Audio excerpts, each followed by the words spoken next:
நீங்க தாமதப்படுத்த திரும்ப ஒருவேளை கவர்னர் ஆட்சி வந்து பிற்பாடு 1 வருடம் கழித்து நீங்க தேர்தலை வைத்தாலும் இந்த தாக்கம் என்ன ஆயிடும், இன்னும் அதிகமா விஜய் மேல வந்து நம்ம விஜய் கரெக்டா 200 சீட்டை ஸ்வீப் பண்ணிட்டு வந்துடுவார். அப்ப என்ன பண்ண போறாங்க?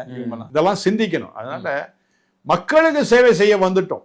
இதான் அரசியல். மக்களுக்கு சேவை செய்ய வந்தா என்னுடைய 5 சீட்டை நான் கொடுத்துறேன், அது மாதிரி என்னுடைய 4 சீட்டை நான் கொடுத்துறேன், என்னுடைய 2 சீட்டை நான் கொடுத்துறேன், மக்கள் நலமாய் இருக்கட்டும், ஆட்சி செய்யட்டும், அவருக்கு துணை நிற்போம் நம்ம அப்படின்னு சொல்லணும். என்ன இதுல ஒரு பெரிய எனக்கு சந்தோஷம்னா, கட்சி ஆரம்பிச்சு 2 வருஷம் தான் ஆச்சு. அடுத்தது முதல் முறையா இவங்க தேர்தலை சந்திக்கிறாங்க.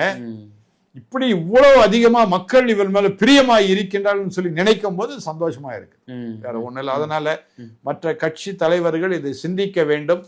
ஏன் அருமையான முன்னாள் முதலமைச்சர் ஸ்டாலின் அவர்கள் என்ன சொல்றாரு, இவங்க ஆட்சி செய்யிட்டா நான் இதுல எந்த விதத்திலும் தடையா இருக்க மாட்டேன் அப்படின்னு சொல்றாரு. இந்த நல்ல ஒரு பண்பு எல்லா கட்சி தலைவர்களும் இருக்கணும். அதான் நல்லது.